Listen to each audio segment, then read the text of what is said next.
अस्सलामु अलैकुम वरहमतुल्लाहि वबरकातुहू। अल्हम्दुलिल्लाहि रब्बिल आलमीन वस्सलातु वस्सलामु अला सय्यिदिल अंबिया'i वल मुरसलीन व अला आलिहि व अस्हाबिहि अजमईन। अम्मा बाद अऊज़ु बिल्लाहि मिनश शैतानिर रजीम। बिस्मिल्लाहिर रहमानिर रहीम। क़ुल इन कुन्तुम तुहिब्बूनल्लाह फत्तबिऊनी युहब्बिबकुमुल्लाह व यग़फ़िर लकुम ज़ुनूबकुम वल्लाहु गफ़ूरुर रहीम। सदक़ल्लाहु मौलानाल अज़ीम।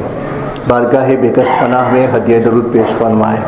अल्लाहुम्मा सल्लि अला सय्यिदिना व मौलाना मुहम्मद व बारिक वसल्लिम सलातन व सलामन अलैका या रसूलल्लाह सल्लल्लाहु तआला अलैहि वसल्लम।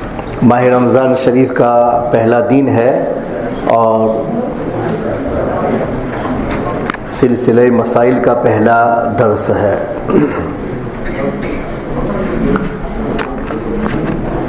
कुरान पाक में अल्लाह ताला ने फरमाया, कुल ए महबूब आप फरमा दो कि इन कुन्तुम तुहिब्बून अल्लाह, कि अगर तुम अल्लाह ताला से मोहब्बत का दावा करते हो तो फत्तबिऊनी, तो मेरे पीछे पीछे चलो।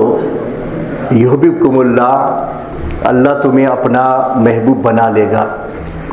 व यग़फ़िर लकुम ज़ुनूबकुम, और तुम्हारे कुछ गुनाहों को माफ़ फरमा देगा।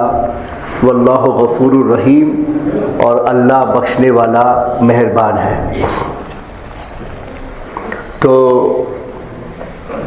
इस आय करीमा में अल्लाह ने अपनी मोहब्बत की बुनियाद रसूल अकरम अलैहिस्सलातु तस्लीम की इत्तिबा और आपकी पैरवी और आपके फॉलो को करार दिया है कि अल्लाह से मोहब्बत का दावा उसी वक्त सही हो सकता है जबकि एक मुसलमान नबी अकरम अलैहिस्सलातु तस्लीम को अपना आइडियल समझ करके उनके पीछे चलने की कोशिश करे। और जो ऐसा करेगा तो ईमान आदमी इसीलिए लाता है कि अल्लाह का महबूब बन जाए, अल्लाह का पसंदीदा बन जाए। इसीलिए हम लोग ईमान लाते हैं। और अल्लाह ने फरमाया कि उसके लिए कंडीशन है नबी के पीछे चलना। तो अगर तुम नबी के पीछे चलोगे तो तुम्हारा वो मकसद कि ईमान इसलिए लाया ताकि मैं अल्लाह के नज़दीक अच्छा बन जाऊं, महबूब बन जाऊं, पसंदीदा बन जाऊं। तो रसूल के पीछे चलेंगे तो वो इनाम आपको हासिल हो जाएगा। उनके पीछे नहीं चलेंगे तो तुम मोमिन हो मगर अल्लाह की बारगाह के महबूब नहीं बन सकते हैं। और महबूब बन जाओगे तो एक इनाम अल्लाह ने और फरमाया कि अल्लाह तुम्हारे गुनाहों को माफ़ फरमा देगा। कि गुनाह जो है वो तुम्हें अल्लाह से नज़दीक होने से रोक देते हैं। उस बारगाह का दोस्ताना गुनाहों के साथ में कभी हासिल नहीं हो सकता है। बल्कि अगर कोई दोस्त बन जाए और उसके बाद अगर वो कबीरा गुनाह का इर्तिकाब करता है और तौबा नहीं करता तो उसको भी महबूबियत के दर्जे से गिरा दिया जाता है। वली है तो विलायत से निकल जाता है, मुत्तकी है तो मुत्तकी के नामों से उसको खारिज कर दिया जाता है। उसको फासिक मुसलमान कहते हैं कि मुसलमान है लेकिन ये बॉर्डर के अंदर नहीं है, बॉर्डर के बाहर चला गया। यानी मुसलमान कहते हुए भी वो अल्लाह और रसूल के फरमान पर अमल नहीं कर रहा। तो दो इनाम कि एक तो हुजूर के पीछे चलने से अल्लाह के महबूब बन जाओगे और महबूब बनोगे तो गुनाह जो तुम्हारे लिए अल्लाह से दोस्ती में रुकावट बनते हैं अल्लाह ताला इस इत्तिबा के सदके में तुम्हारे गुनाहों को भी माफ़ फरमा देगा। तो हमें हुजूर अकरम अलैहिस्सलातु तस्लीम की इत्तिबा करनी चाहिए। हुजूर की इत्तिबा कुछ चीज़ों में तो फ़र्ज़ होती है, कुछ में वाजिब होती है, कुछ में सुन्नत मुअक्कदा होती है, कुछ में सुन्नत गैर मुअक्कदा होती है और कुछ में सिर्फ अदब और मुस्तहब का दर्जा रखती है। जो हुजूर की इत्तिबा फ़र्ज में जाती है वो अक़ाइद व नज़रियात में है कि हुजूर अकरम अलैहिस्सलातु तस्लीम से जो अक़ाइद और नज़रियात साबित होकर के हम तक चले आए हैं तो क़यामत तक के मुसलमानों पर फ़र्ज़ है कि अकायदो नज़रियात के ऊपर साबित रहे और उसमें सरे मुंह खिसकने की कोशिश ना करें। और अकायद की हिफाजत सिर्फ पढ़ाई से नहीं होती है, बल्कि अकायद की हिफाजत के लिए पूरी उम्मत का फॉलो दरकार होता है कि आप उसमें ये सर्वे करेंगे कि जो बिलीफ, जो नज़रिया हम लेके चलते हैं वो बाद के किसी ज़माने में ईजाद किया गया या हमें उसका प्रूफ सहाबा तक ले जा करके मिलता है। अगर सहाबा तक ले जा करके मिलता है तो ये इस बात की दलील होती है कि आपका अकीदा और आपका नज़रिया बिल्कुल सही है, क्योंकि बिल्कुल चैन के मुताबिक है कि आप यहाँ से लेकर के वहाँ तक ले जा रहे हैं कि दुनिया में बहुत सारे जो मसाइल हैं, जो हालात से मुताल्लिक हैं और ज़माने से मुताल्लिक है, तो उनमें तब्दीलियां आती हैं हालात के बदलने से, अहवाल के बदलने से, ज़रूरतों के तब्दील होने से। लेकिन जहाँ तक अकायदो नज़रियात का सवाल है तो अकायदो नज़रियात कभी बदलते नहीं है। जो ईमान सहाबाए किराम के ऊपर ज़रूरी था वही ईमान हम लोगों के लिए ज़रूरी है, और जो ईमान हम लोगों के लिए ज़रूरी है वो क़यामत तक आने वाले मुसलमानों के लिए ज़रूरी रहेगा। इसलिए कि मसाइल में हालात के एतबार से फ़र्क आता है, तो ये तो कह सकते हैं कि भाई फ़ला मसला फ़ला ज़माने में ऐसा था लेकिन बाद के हालात बदल गए, तो अइम्मा ने उसमें गौर करने के बाद में कयास से उस मसले को इस तरीके से बदला और अब वो ऐसा नहीं बल्कि फैसला ऐसा किया जाएगा। बहुत सारे मसाइल में ऐसा होता है। जैसे कुरान पाक में ज़कात के मसले में है कि तालीफ़ क़ुलूब के लिए ज़कात देना जायज़ था इब्तिदाई इस्लाम में। जब ज़कात फ़र्ज़ हुई उसके बाद कि कोई आदमी काफिर है तो हम उसके ऊपर एहसान करें पैसा दे करके, तो हमें उम्मीद है कि वो पैसे की लालच में इस्लाम की तरफ आएगा, फिर इस्लाम कबूल कर लेगा। पहले ऐसे ऐसे आता है दिखाने के लिए, मगर फिर वो पक्का हो जाता है। तो उस ज़माने में ज़कात में ये शामिल किया गया, कुरान ने खुद इसका जिक्र फरमाया है। लेकिन बाद में जब मुसलमानों की कसरतें हो गई और अब इस तरीके से किसी को इस्लाम में लाना मुनासिब न जाना गया कि पैसे का लालच देकर के किसी को इस्लाम का रास्ता दिखाया जाए, तो फिर अइम्माए मुज्तहिदीन ने इसमें ये तखरीज की कि वो कुरान का जो कानून था वो एक वक्त के लिए था कि जब तक मुसलमानों को यानी क्वांटिटी की ज़रूरत थी तो वहाँ तक इस हुक्म को नाफिज किया गया।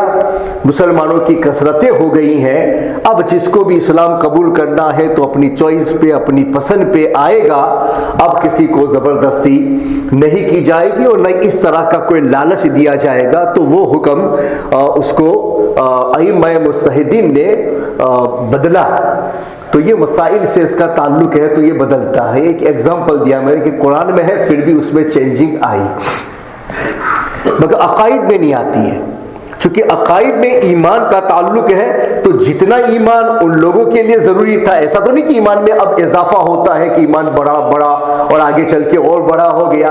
तो फिर हम कोई पूछेगा ना कि भाई तुम्हारा ईमान बाद में चल के बड़ा हुआ है, तो सहाबाए किराम के ज़माने में छोटा था तो वो लोग छोटे ईमान के ऊपर मुसलमान थे और तुम बड़े ईमान के ऊपर मुसलमान हो। तो ये जवाब बिल्कुल टोटली रॉन्ग हो जाएगा कि वो तो हमसे ज़्यादा पक्के मुसलमान थे अपने जज्बात के एतबार से, दीन से ताल्लुक़ रखने के एतबार से, नबी की मोहब्बत के एतबार से हम तो बहुत दूर हैं। तो पता चला कि ऐसा नहीं कह सकते हैं कि ईमान घट सकता है या बढ़ सकता है। और यही अहले सुन्नत वल जमात का नज़रिया है कि अहले सुन्नत वल जमात के नज़दीक, जिसमें चारों मसलक आ जाते हैं, अहले सुन्नत वल जमात के नज़दीक ईमान घट बढ़ नहीं सकता है। यानी ये नहीं कह सकते हैं कि किसी का ईमान छोटा है या किसी का ईमान बड़ा है, ये कहना जायज़ नहीं है। क्योंकि अगर ऐसा हो तो इसका मतलब यह हुआ कि वो आदमी पूरा मुसलमान है या नहीं है। क्योंकि आप कहेंगे भाई उसका ईमान कम है, दूसरे का ईमान ज्यादा है, तो वो मुसलमान पूरा है या नहीं है, इस पर सवाल होगा। और जो आदमी पूरा मुसलमान नहीं होता है वो मुसलमान ही नहीं है। इस्लाम में ऐसा नहीं है कि चंद चीजों को आप मान लो तो आप मुसलमान हो जाओ, ये गलत है। जितने भी जरूरियाते दीन हैं उन सब का मानना हर एक के लिए फर्ज़े ऐन है।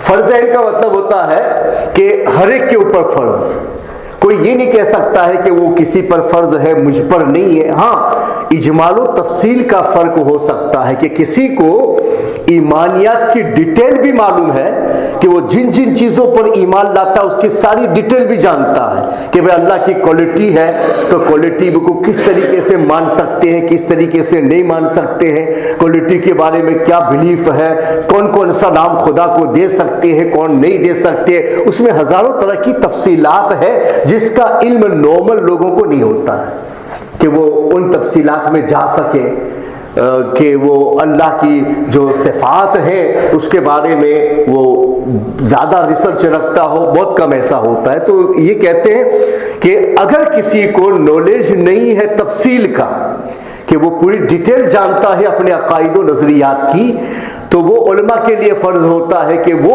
उस पर नज़र रखे ताकि अगर कोई प्रॉब्लम आ जाए मजहब व मिल्लत का तो वो जवाब देने के लिए तैयार हो जाए। नॉर्मल पब्लिक से तो जवाब नहीं मांगा जाता है ना, और नॉर्मल पब्लिक को उस डिबेट में जाना भी नहीं चाहिए कि जिसका ताल्लुक ईमान व कुफ्र के साथ है उसका ताल्लुक पब्लिक से नहीं हो सकता है कभी। चूंकि ये मसाइल इतने ज़्यादा डिफ़िकल्ट है कि थोड़ी भी गलती आप कर ले जाओ ना तो दोनों में से एक काफिर जरूर हो जाता है। इस्लाम का फैसला है, नबी पाक ने यही फरमाया कि अगर तुमने किसी मुसलमान को बगैर तहकीक के काफिर कहा तो अगर वो काफिर है तब तो कुफर उसकी तरफ चला जाएगा कि वो काफिर है और मैंने उसको काफिर कहा, और अगर ऐसा नहीं है तो वो कुफर लौट के तुम्हारी तरफ आएगा, यानी अब तुम मुसलमान नहीं रहे, तुम काफिर हो गए। इसलिए कि तुमने मुसलमान को काफिर कह दिया, तो मुसलमान को मुसलमान मानना भी फर्ज है।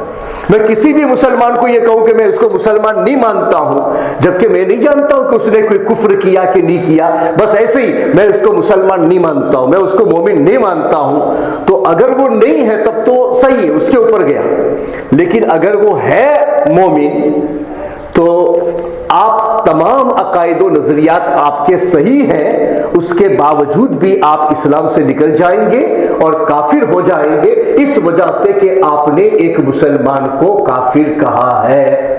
इसलिए ये मसाइल इतने ज़्यादा सख्त है कि बड़े बड़े मुफ्तियाने किराम भी इसमें जुर्रत नहीं करते हैं। चूंकि ख़तरा है ना कि अगर मैं किसी को कह देता हूं और मेरी रिसर्च उस पर मुकम्मल नहीं हुई है तो वो तो रहे ना रहे वो उसका मसला है, लेकिन मैं तो निकल जाऊंगा इस्लाम से, तो मेरे लिए ज़्यादा खतरा हुआ ना कि मैंने मुसलमान को मुसलमान नहीं माना तो मैं खुद काफिर हो गया। इस वजह से इन मसाइल में जो बहुत डिफिकल्ट मसाइल है इस्लाम की सतह पर, जिसमें बड़े बड़े मुफ्तियाने किराम जिन्होंने जिंदगी भर इस मामले में रिसर्च की है वही लोग इसके ऊपर जाते हैं, आम लोग इस पर नहीं जा सकते। बल्कि आम उलमा भी इस तरह के मसाइल में फतवा देना होता है तो बड़े उलमा से इस पर रुजू करते हैं और उसके बाद फतवा देते, डायरेक्ट नहीं देते हैं।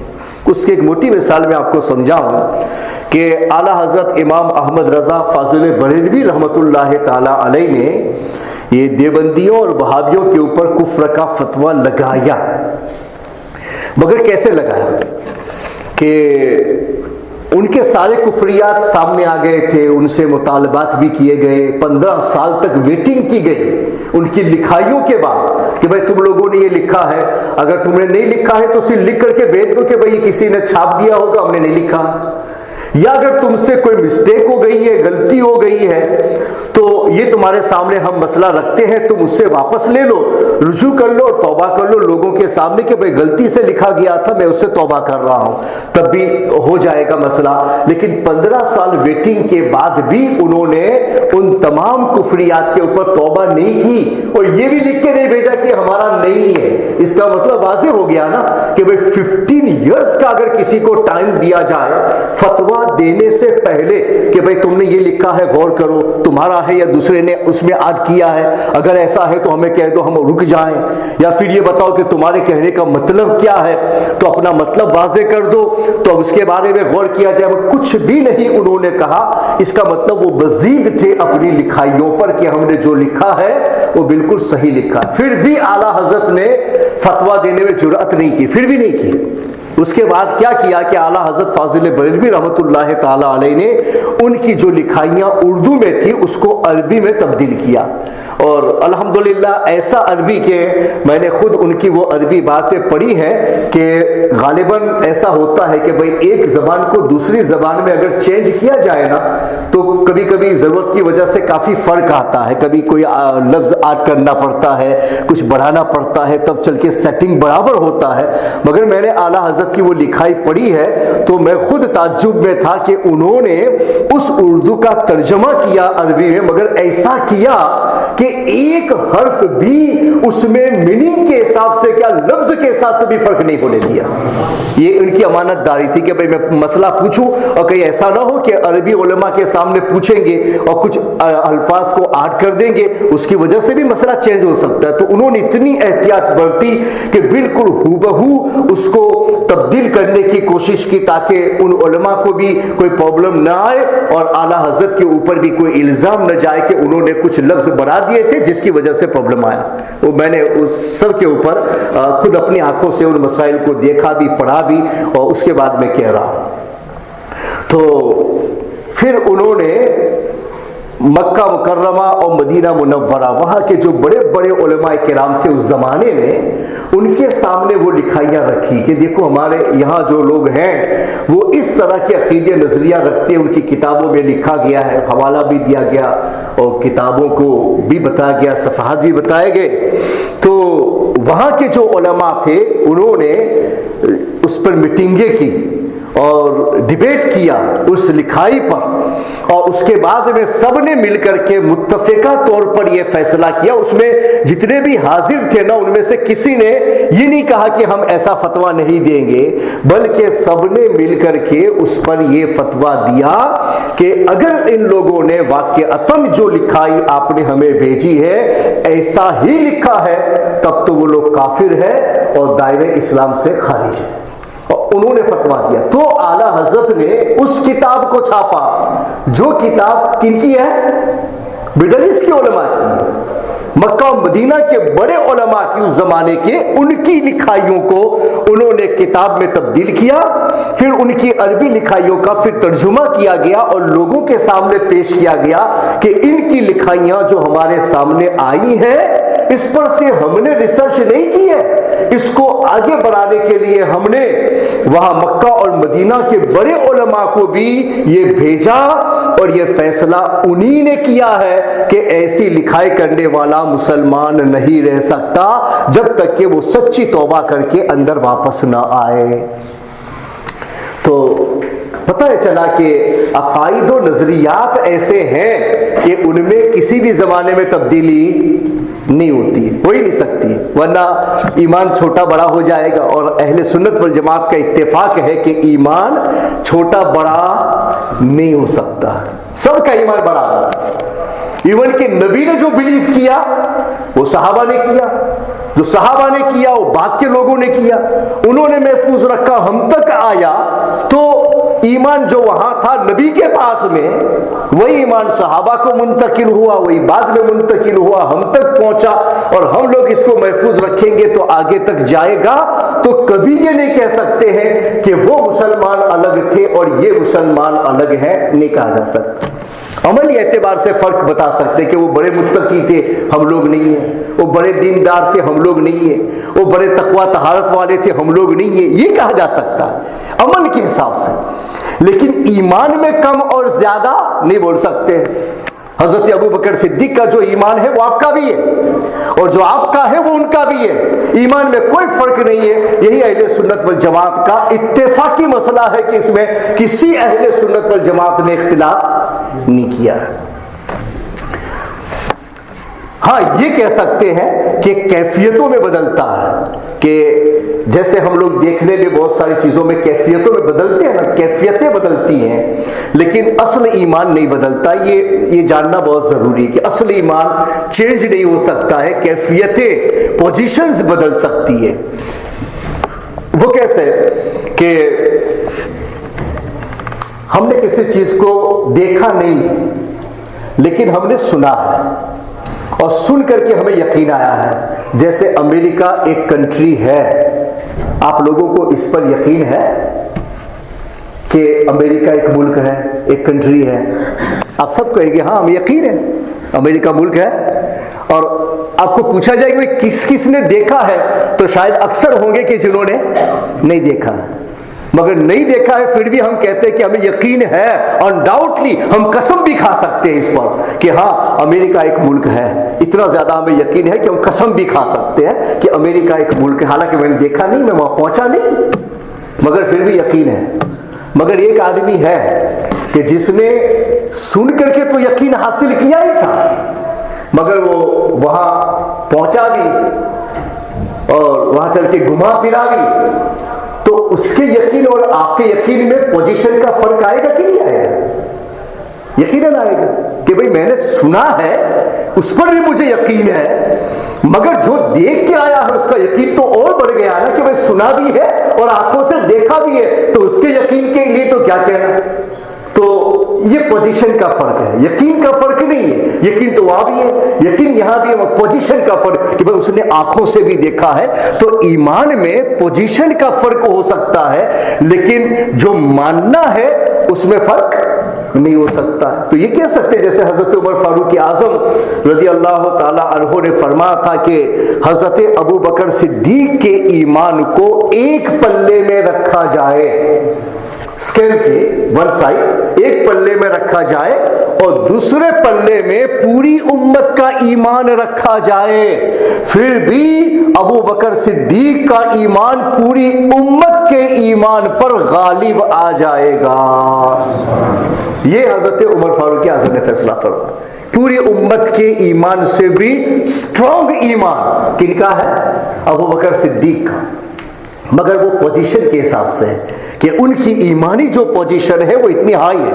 वरना ये तो नहीं कह सकते अबू बकर ने जितना बिलीव किया था वो ज्यादा है और उसके बाद के लोगों ने जो किया वो कम है, और हम लोग बहुत दूर निकल गए तो हमारा बहुत कम है। तो ये तो फिर फर्क आ गया ना कि इस्लाम हमारे पास मुकम्मल नहीं है, ये कभी नहीं बोला जा सकता। इसलिए पोजीशन में फर्क होती है, लेकिन असल चीजों में फर्क नहीं होता है। जैसे ये मोटी मिसाल से मैंने आपको बताया, कुरान में भी उसको मेंशन किया गया कि यकीन और पोजीशन में फर्क होता है।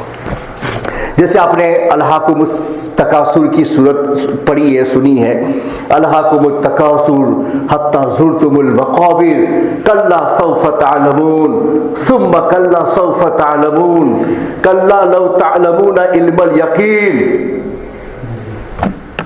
तो जानते हो तुम यकीन के साथ, फिर तुम यकीन के साथ और जान लोगे, और उसके बाद अल्लाह ने फरमाया सुम्मा लतरवुन्नहा आइनल यकीन, और जब जहन्नम तुम्हारी आंखों के सामने मैदाने महशर में लाके खड़ा कर दिया जाएगा और फिर कहा जाएगा कि जिसने गुनाह किए हैं उसको इस जहन्नम में जाना है। तो हमें ईमान तो है कि जहन्नम अल्लाह ने बना दी है, हम मानते हैं। जन्नत अल्लाह ने बना दी है, वो हम मानते हैं। उसमें हमारा कोई फर्क है कि भाई तुम्हारा थोड़ा भी डाउट हो कि जन्नत है कि नहीं है? अगर तुम ऐसा करोगे तो मुसलमान ही नहीं।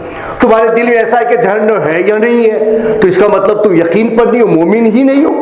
तो हर मोमिन कहेगा कि हाँ मेरा बिलीफ है कि जन्नत है, हर मोमिन ये कहेगा कि मेरा बिलीफ है कि जहन्नम है, उसका मैं बिल्कुल इनकार नहीं कर सकता। मगर फिर भी कुरान ने उस जानने को बदल बदल के बयान किया कि तुम अभी जानते हो, यकीन से जानते हो, लेकिन जब क़यामत के रोज मैदान महशर में जहन्नम को तुम्हारे सामने लाके खड़ा कर दिया जाएगा और फरिश्ते उसको उसको जंजीरों से बांध के पकड़ के रहेंगे और वो इतनी डरावनी सूरत पैदा करेगी कि लोगों को ऐसा लगेगा कि अभी इनके हाथ से रस्सियां टूट जाएंगी और जहन्नम हमें खा जाएगी, सभी लोग बदहवास हो जाएंगे। तो कुरान फरमाता है वो ऐनुल यकीन है कि इससे पहले तू अपने ईमान की बुनियाद पर यकीन करता था और अब मैदान महशर में जो यकीन है वो उस यकीन से भी भारी हो गया कि अब जहन्नम आंखों के सामने है और फिर तू यकीन कर रहा। तो दोनों में फर्क तो हो गया ना कि अभी जो कर रहा हूं बिन देखे कर रहा हूं, अल्लाह और रसूल के फरमाने के मुताबिक कर रहा हूं, और वहां तो सिर्फ फरमान नहीं है, मेरी आंखों के सामने इनकार की कोई सूरत ही नहीं। तो उसको ऐनुल यकीन बोलते हैं। तो कुरान ने भी खुद यकीन में फर्क किया है वो पोजीशन के हिसाब से कि पहले की पोजीशन यकीन की थी मगर बिन देखे, मगर था यकीन कि तुम कसम खा सकते हो, मैं कसम खा सकता हूं कि वल्लाह जहन्नम पैदा हो चुकी है, मैं मानता हूं, कसम खाई मैंने। कसम उस यकीन पर खाया जाता है जहां शुबह का कोई सवाल ही नहीं होता। मैं कसम खा सकता हूं कि वल्लाह जहन्नम अल्लाह ने पैदा कर दी है, कसम खा करके मैं कहता हूं, इसलिए कि मेरा ईमान है, इस यकीन में कोई फर्क नहीं आ सकता। मगर ऐनुल यकीन और नॉर्मल यकीन में जो सुन करके हासिल होता है बड़ा फर्क मौजूद है, कैफियतों के हिसाब से, उसके हिसाब से नहीं, असल चीज के हिसाब से नहीं, कैफियतों के हिसाब से ये कुरान ने फर्क बताया। इसी तरीके से कुरान ने एक फर्क और बताया कि काला अवलम तुमिन काला बला वलाकिन लियतमइन्ना कल्बी। जब हजरत इब्राहिम अलैहिस्सलाम ने अल्लाह से मांग की कि अल्लाह तू मुर्दों को कैसे जिंदा करेगा, उसको मैं अपनी आंखों से देखना चाहता हूं। क्या कहा? मैं आंखों से देखना चाहता हूं। तो अल्लाह ने फरमाया अवलम तुमिन, इब्राहिम यकीन नहीं रखते हो? इसका मतलब ये मोमिन नहीं हुए तर्जुमा नहीं करेंगे। यकीन नहीं रखते हो कि अल्लाह मुर्दों को जिंदा करेगा? तो जवाब क्या दिया? वलाकिन लियतमइन्ना कल्बी, मेरे अल्लाह तेरे फरमान से मेरा ईमान है, मेरा यकीन है, कोई फर्क नहीं है, मगर मैं आंखों से देख लूंगा ना तो ये मेरा यकीन जो है वो कैफियतों में और ऊपर चला जाएगा, बड़ा मुतमईन हो जाऊंगा मैं। वलाकिन लियतमइन्ना कल्बी, ताकि मेरा दिल मुतमईन हो जाए कि मैंने आंखों से भी इसको देख लिया। जैसे बहुत सारी करामतें और मोजेज़ात जो अंबिया के और बुजुर्गों के हम लोग सुन रहे हैं, तो सुन ही रहे हैं। हम लोगों के ज़माने में तो ऐसा कोई है ही नहीं कि वाक़ईतन ऐसा कर दे, करते भी है तो वो अमली एतबार से ऐसे नहीं है कि उनकी चीज़ों को वो दर्जा दिया जा सके। बहुत प्रॉब्लम के ज़माने में हम लोग चल रहे हैं कि जिसमें किसी को वाक़ईतन मुत्तकी कहना भी मुश्किल मसला अब मालूम हो रहा है। तो ऐसी सूरत में कैसे कहा जा सकता है कि किसी से कोई काम हुआ खर की आदत तो हम कह दे कि उसकी वो चीज़ करामत है? तो अब तो बहुत प्रॉब्लम हो गया। लेकिन हम लोग बुजुर्गों की दास्तानों में पढ़ते रहे, गरीब नवाज ने वो एक बोल के अंदर पूरा जो तालाब था, लेक पानी का, वो बोल के अंदर भर दिया और ले लिया, और जब वापस करना हुआ तो कहा जाओ बोल को ले जाकर के पानी में रख दो, तो पानी में डाल दिया तो फिर वो लेक भर गया।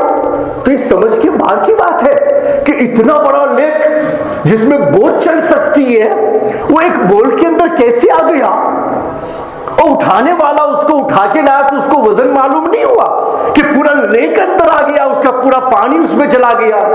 और जब सुलह हुई तो कहा कि ठीक है पानी को पहुंचा दो, तो वही प्याला फिर वहां डाल दिया गया तो पूरा लेक फिर भर गया। तो ये समझ से बाहर की बात है, मगर हमें यकीन है कि हमारे गरीब नवाज की तरफ इनसे मंसूब किया गया और एक ने नहीं हर जमाने में इसको बताया गया, बिल्कुल यकीनी बात है, हम जानते हैं। लेकिन अगर हम लोग खुद उस करामत को अपनी आंखों से देखते कि हम लोगों के सामने गरीब नवाज ने वो बोल के अंदर पानी ले लिया और फिर उसको कहा तो फिर पूरा लेक उसी पानी से भर गया, तो हम लोगों का यकीन और बढ़ जाता कि एक तो करामत सुन करके हम लोगों के दिल में होता हो माशाअल्लाह ऐसा काम आपने किया, इतना इनके पास में पावर था, जरूर यानी सही बात है। लेकिन हम आंख से देखते तो हमारी कैफियत ईमान की और बेहतर हो जाती। पता है चला कि कैफियतों में फर्क हो सकता है कि किसी का ईमान स्ट्रोंग है कैफियत में और किसी का ईमान उससे ज्यादा स्ट्रोंग है कैफियत में, मगर ये नहीं कह सकता सकते कि किसी का ईमान ज्यादा है और मेरा ईमान कम है, तो मैं पूछूंगा कि कम है तो कितना कम है? जितना कम है तो इस्लाम में ऐसा तो है नहीं कि तुम मान लो तो मुसलमान हो जाओ। मानने के लिए जितना जरूरत दीन में है वो सब के लिए मानना जरूरी है। एक बात को भी तुम रिजेक्ट करो तो इस्लाम के दायरे से निकल जाओगे, मुसलमान नहीं रह सकते हो। तो कमी आएगी तो मुसलमान हो ही नहीं सकता। एक बात भी अगर कमी में चली जाए, जैसे कोई आदमी सब कुछ मानता है, सब कुछ मानता है, एक भी रिजेक्ट नहीं कर रहा है, मगर वो इतना कहता है कि वो हमारे नबी को फाइनल प्रॉफिट नहीं मानता है, लास्ट प्रॉफिट नहीं मानता है। उसका बिलीफ है कि नहीं दूसरा प्रॉफिट उनके बाद भी आ सकता है, क़यामत तक में दूसरे आ सकते हैं। सारे बिलीफ उसके सही हैं, मगर इसमें एक प्रॉब्लम किया तो फतवा आएगा कि वो इस्लाम से खारिज है, और ऐसा खारिज कि अब कोई उसको मुसलमान माने, ये सुनने के बाद उसकी जबान से कि उसने इनकार किया कि मैं खत्मे नबूवत को नहीं मानता हूं, और उसके बाद आप कहो कि मैं तो फिर भी उसको मुसलमान जानता हूं, तो आप भी इस्लाम से निकल जाएंगे। इसलिए कि मुसलमान को मुसलमान मानना यह भी फर्ज है, और इसी तरीके से काफिर को काफिर बिलीव करना यह भी फर्ज है। उधर भी तुम प्रॉब्लम करने जाओ तो इस्लाम से निकल जाओगे। और मोटी मिसाल मैं आपको दूं ताकि ईमान की हिफाजत हमारी हो सके। कोई आदमी जैसे यूं तो नॉर्मल पता नहीं चलता कि कोई काफिर है, भले उसने कलमा नहीं पढ़ा है, मगर ऐसा हो सकता है कि वो लोगों के डर से, खानदान की डर की वजह से इस्लाम जाहिर न करे मगर अंदर से मुसलमान हो। ऐसा हो सकता है, पॉसिबल है। बहुत सारे लोगों में ऐसा हो सकता है कि भाई वो इसलिए नहीं बनता है मुसलमान के, जाहिर करेगा तो खानदान छोड़ देगा, लोग छोड़ देंगे, इलाका वाले निकाल देंगे, तो बहुत प्रॉब्लम आएगा। तो वो अंदर से मुसलमान बन के रहता है और अपना जो कुछ छुपे छुपे करता है, जाहिर में नहीं करता, मगर हम लोगों को मालूम नहीं है। तो जब तक उसने जाहिर नहीं किया तो हम ये तो कहेंगे कि वो आदमी मुसलमान नहीं है, इसलिए कि कलमा नहीं पढ़ा, इकरार नहीं किया। हम अपने इल्म के हिसाब से इतना कहेंगे।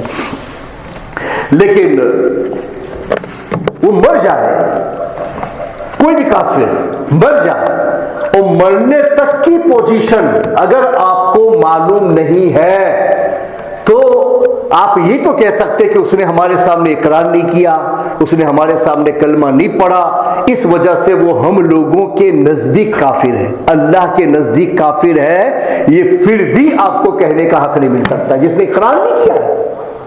मगर आप एंड पोजीशन जहां रूह कब्ज होती है वहां तक आप उसके हालत के ऊपर लगे हुए थे, और उस वक्त भी उसने इनकार किया, जैसे अबू तालिब ने इनकार किया था कि हुजूर अकरम अलैहिस्सलातु वस्सलाम एंड पोजीशन पर पहुंचे, तो उस वक्त भी उन्होंने इनकार कर दिया और कहा कि मैं तो अपने आबा के दीन पर हूं, आपके दीन पर नहीं हूं। इनकार कर दिया एंड टाइम पर भी। तो फिर वो तो बिल्कुल जाहिर हो गया, यकीन हो गया कि उन्होंने हुजूर को एंड टाइम पर भी रिजेक्ट कर दिया और उन्होंने इस्लाम कबूल नहीं किया। और हमारी अहले सुन्नत की सारी किताबें पहले से लेकर आज तक इसी बात की गवाही देती है कि अबू तालिब ने एंड टाइम पर भी इसका इनकार कर दिया। अगर न किया होता तो ये माना जा सकता था कि अबू तालिब इंदल्लाह मुसलमान है, इसलिए कि एंड टाइम किसी को मालूम नहीं है, मगर एंड टाइम पर उन्होंने इनकार। बाकी जो काफिर उसकी हालत हम नहीं जानते कि वो एंड टाइम पर क्या बना है क्या नहीं बना है, मगर इतना है कि हमारे सामने उसने इकरार नहीं किया है। तो मैं इतना कह सकता हूं कि वो इकरार नहीं किया है, इसलिए हमारे नजदीक वो काफिर है चूंकि उसने इस्लाम कबूल नहीं किया। लेकिन वहां मैं ये नहीं बोल सकता हूं कि मैं गवाही देता हूं कि इंदल्लाह भी वो काफिर है, ये कहने का हक आपको नहीं मिल सकता है। किसके बारे में? जो काफिर है, कुफर पर रहा, मगर वो मरा है, उस वक्त आप उसके पास में नहीं थे, तो आपको ये हक नहीं मिल सकता कि आप ये कहो कि इंदल्लाह भी वो काफिर है, इसलिए कि तुम, अल्लाह तो दिलों को जानते, अलिमुम बिज़ाति सुदूर, वो दिलों को जानता है, हम नहीं जानते। तो आप ये कह सकते मेरे नजदीक वो मुसलमान नहीं है, इसलिए मैं मुसलमान का ट्रीट नहीं करूंगा, यानी मैं मुसलमान जैसा बर्ताव नहीं करूंगा, उसको कफन दूं, उसको नहलाऊं, उसको मुसलमान के कब्रिस्तान में दफन करूं, उसकी जनाजे की नमाज पढ़ूं, ये नहीं कर सकता क्योंकि मेरे इल्म में नहीं है, चूंकि इकरार नहीं किया। लेकिन मैं ये नहीं कह सकता कि इंदल्लाह भी वो काफिर है, चूंकि अल्लाह के नजदीक किसी को काफिर कहना ये तुम्हारे और हमारे बस की बात ही नहीं है, इसलिए कि अल्लाह के नजदीक तो ईमान का ताल्लुक दिल से है और दिल अल्लाह जानता है, आप नहीं जानते। तो ये फतवा इतना ज्यादा सख्त है कि एक काफिर मरा, इकरार नहीं किया, मगर फिर भी मर जाने के बाद में तुम ये तो कह सकते हो कि वो काफिर मरा, यानी मेरे इल्म में, हमारे इल्म में, अल्लाह के इल्म में नहीं कह सकते कि अल्लाह के इल्म में दुनिया में बहुत सारे लोग ऐसे होंगे, डे ऑफ जजमेंट को तुम्हारे सामने आएंगे कि जो दुनिया में अपने आप को मुसलमान कहते रहे मगर फिर भी अल्लाह के वहां वो काफिर उठाए जाएंगे, और बहुत सारे हैं जो दुनिया में काफिर कहे गए मगर अल्लाह की बारगाह में ईमान पर उठाए जाएंगे, इसलिए कि उसके दिल में ईमान था, दूसरे ने जाहिर किया मगर मुसलमान नहीं था। तो जिसने जाहिर किया उसको हमने मुसलमान माना, क्योंकि मेरे सामने वो ऐसा है तो मैं अपने नॉलेज के हिसाब से फैसला कर रहा था कि हाँ उसने कलमा पढ़ा है, हम लोगों जैसी नमाजें पढ़ी, हम लोगों जैसा काम किया है, इस वजह से वो मुसलमान है तो मैं माफ कर दिया जाऊंगा। वो अल्लाह के नजदीक काफिर भी है, फिर भी नमाज वगैरह पढ़ने में मैं माफी में चला जाऊंगा, इसलिए कि मेरे इल्म में इतना ही था और मैंने अपने इल्म के मुताबिक फैसला किया। तो कोई भी काफिर मर जाए तो यकीनी तौर पर आप नहीं कह सकते हैं कि वो इंदल्लाह भी काफिर है, बस इतना कह सकते हो कि मेरे नॉलेज में काफिर है। तो इसका मतलब ये हुआ ना भाई, कुफ्र का फतवा कितना मुश्किल है, कितना मुश्किल है कि एक आदमी मर रहा है, इस्लाम का इकरार कभी नहीं किया, फिर भी मुझे ये कहा जा रहा है कि मैं ये तो बोलूं कि मेरे इल्म में वो मुसलमान नहीं है, मगर मैं ये नहीं कह सकता हूं कि अल्लाह के इल्म में भी वो मुसलमान नहीं है। इसलिए जितने भी कुफ्र का फतवा देते भी है ना किसी की लिखाइयों पर, तो उसके बाद में नीचे सारी तशरीह करने के बाद में नीचे लिखते हैं अल्लाह ताला आलम, अल्लाह ज्यादा जानता है। हमने ये जो फतवा दिया है वो हमारी आखिरी तहकीक और रिसर्च के मुताबिक है कि हमने उसमें पूरी रिसर्च कर ली है और शरीयत का कानून यही बताता है कि मैं उसको काफिर कहूं, इसलिए मैंने उसको काफिर कहा इस शरीयत के नॉलेज के मुताबिक। मगर उस वक्त भी उसको क्या कहना पड़ता है? अल्लाह ताला आलम, अल्लाह खूब जानता है। अगर इस तहकीक में कोई फर्क हो तो मैं कानून के साथ मुताल्लिक हूं, मैं दिल के साथ मुताल्लिक नहीं, तो मैंने कानून पे फैसला किया है, दिल पे मैं फैसला नहीं कर सकता हूं और अल्लाह के कानून ने मुझे यही बताया इसलिए मैंने फैसला किया। रह गया इंदल्लाह, तो किसी के बारे में नहीं कह सकते कि इंदल्लाह भी वो काफिर है या नहीं है, यकीन के साथ मालूम हो। जैसे अबू तालिब का एक बताया जो अहले सुन्नत की यकीनियात में जाता है, अहले सुन्नत के नजदीक। और जैसे अबू लहब का कि पूरी तब्बत यदा अबी लहब की सूरत उस पर नाजिल हुई, उसको जहन्नमी साबित कर दिया गया, तो अबू लहब के बारे में तुम कह सकते हो कि वल्लाह मैं कसम खाता हूं कि अबू लहब काफिर है, इंदल्लाह भी काफिर है, ये मैं कहने का हक रखता हूं। मेरे नजदीक भी काफिर है और इंदल्लाह भी काफिर है, ये मैं कह सकता हूं। क्यों कह सकता हूं? इसलिए कि कुरान उस पर शाहिद है कि उसको जहन्नमी करार दिया। इस तरीके से फिरौन के बारे में कि उसने आखिर में जब कलमा पढ़ा, दरिया में डूब रहा था, तो किसी ने तो नहीं देखा मगर जिब्रील तो देख रहे थे, उसके अहवाल का जायजा ले रहे थे। तो उस वक्त उसने कहा कि मैं आमन्तु बिरब्बि मूसा व हारून, मूसा और हारून के रब पर ईमान लाया। तो अल्लाह फरमा आल आन वक़द असैत क़ब्ल, अब ईमान लाता है और इससे पहले नाफरमानी कर रहा था, अब तो तुझे यकीन हो गया है कि तू मरने वाला है, इसलिए तू मोमिन बना है, लिहाजा तेरा ईमान कबूल नहीं किया जाएगा। तो फिरौन के ईमान को जो हजरत मूसा के जमाने में था, उसके ईमान को किसने रिजेक्ट कर दिया? कुरान ने रिजेक्ट किया। तो मैं कह सकता हूं कि वल्लाह वो फिरौन जो हजरत मूसा अलैहिस्सलाम के जमाने में था, जिस पर कुरान की आयत नाजिल हुई, वो मेरे नजदीक भी मुसलमान नहीं है और अल्लाह के नजदीक भी मुसलमान नहीं, कसम भी खा सकता हूं। इसलिए कि कुरान में मेंशन कर दिया, तो अब मुझे अल्लाह के इल्म के हिसाब से भी फैसला करने की इजाजत मिल सकती है, वरना नहीं मिल सकती है। तो ईमान छोटा बड़ा नहीं होता है।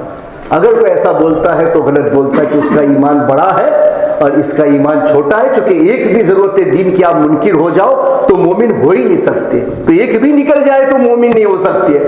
तो अगर ज्यादा निकल गया हो तो मोमिन कैसे रह सकते? इसलिए इस अकीदे और नजरिए पर हम लोगों को साबित रहना चाहिए कि ईमान घट बढ़ नहीं सकता है। अकायदो नजरियात, तो अकायदो नजरियात का जो बिलीफ है, स्ट्रॉन्ग बिलीफ है और उस पर हम सबको रहना चाहिए। उस पर थोड़ी तफसील आइंदा।